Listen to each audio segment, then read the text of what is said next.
guys, my name is Lily and today I want to talk about the wildfires that we have in Europe. So apparently so far this year 1,254 fires have been recorded. That's really bad. It's in different countries, doesn't matter if it's in Spain, Portugal, France, even I think in Sardinia and other countries as well. Here you can see a wildfire in Spain, totally out of control. So really dangerous stuff going on here, and unfortunately a lot of forest is destroyed.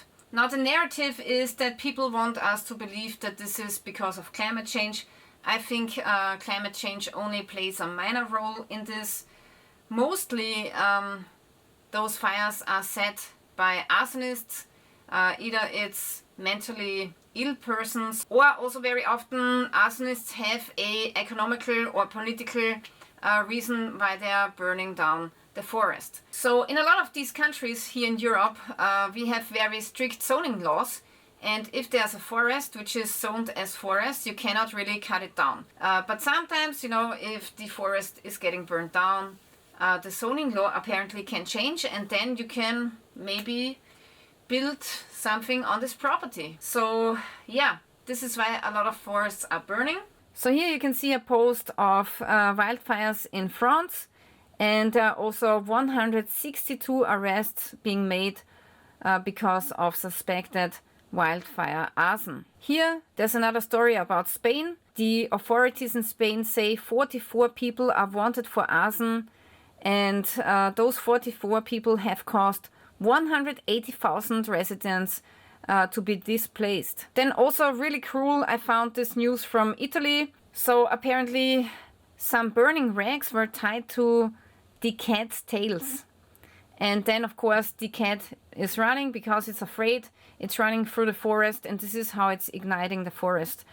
How mentally ill can you be to actually torture animals like this? It's crazy. It's really pure craziness. Okay, so now here you can see a really wild video from Spain. And Spain is really a dry country. It's very dry in summertime, it barely has any rain, and of course because of this it has always had higher chances of wildfire. But wildfires do not ignite by themselves. Even if it's hotter now than 30 years ago, just because it's 2 or 3 degrees hotter, that doesn't mean that this can ignite a forest. So let's say you have 50 degrees Celsius, which is really hot, even for Spain. With 50 degrees Celsius you cannot ignite wood.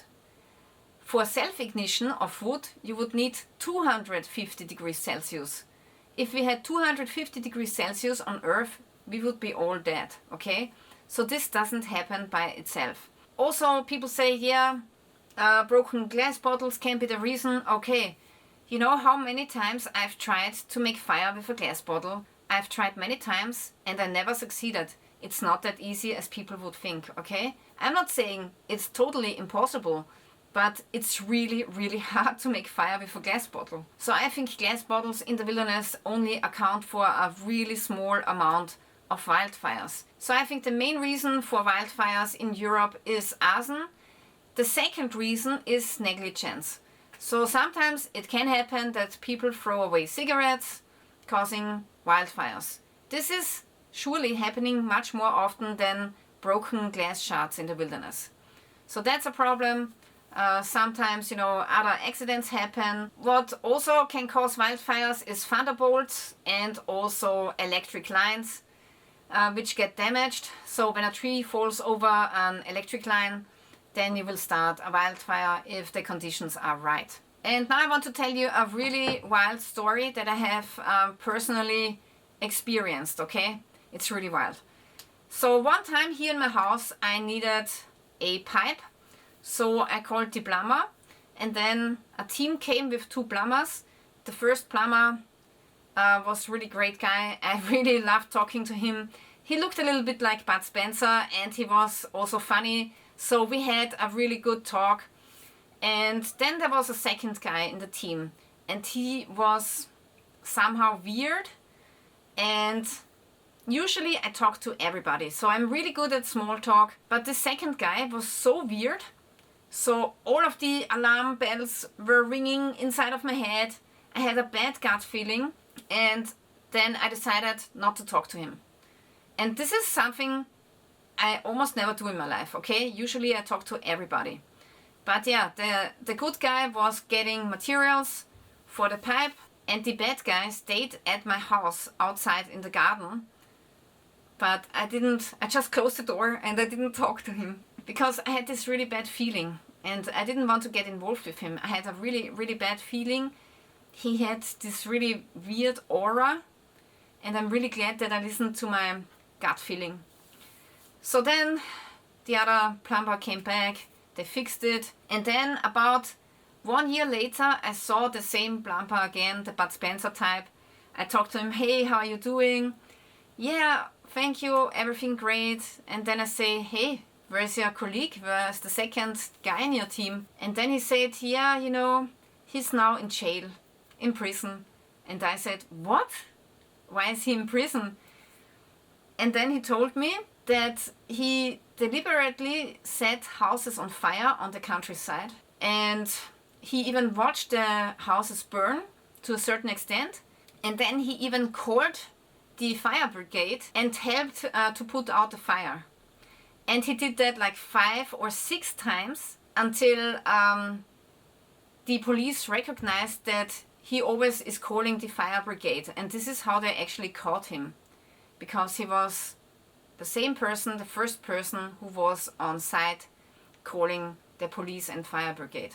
So this mentally ill person burned down 5 or 6 houses of people who lost everything now because of him. Everything they've worked for their entire lives is gone because of one mentally ill person. He's now sitting in prison. I hope that he stays there for a long time. But this is how one person can ruin the lives, so many lives of other people. And you can never forget how many mentally ill people there are. Pyromania is a very rare mental health condition that affects less than 1% of the general population. Exact numbers are hard to track. Estimated are under 1%. This is crazy, and this is what people forget. I think there are more pyromaniacs causing fire than there's caused by climate change, honestly. So yeah, really crazy story, and I can't believe I met a pyromaniac myself. So you cannot be cautious enough. It's crazy what kind of people run around on this earth, and they are causing a lot of damage. So you have to put them into prison. And also the other arsonists have to go into prison for a long time. I think there should be a really long time sentence for arson, for deliberate arson. So yeah, crazy. It's crazy what's going on. And I think it's very unfortunate that so many beautiful forests are now burning down. And that's really bad for wildlife, for us people. Also a lot of olive trees are burning down. And the world, of course, needs olive oil because it's super healthy. So all of this is very unfortunate. Yeah, also I'm making myself a new set of arrows. And these are for my compound bow. Actually, I'm shooting gold tip arrows, so I'm a little bit nostalgic. But yeah, really awesome arrows. The problem is I cannot shoot any bow because back here I have a injury. So apparently I have ripped a muscle fiber or something. And I'm trying to get peptides, the Wolverine stack, but actually it's really hard to get in Austria. So yeah, I'm trying to find somebody who is prescribing me this medicine. Right now I'm only taking tablets, but I don't think this is helping a lot, so I think I rather want to get the injections. But in Austria it's really hard to get, and it's not approved yet. But at least now in the USA, I believe 4 peptides have been approved for treating injuries. So I hope that pretty soon we will have the same medicine available in Austria. Anyways, thank you for watching, guys, and stay tuned till next time.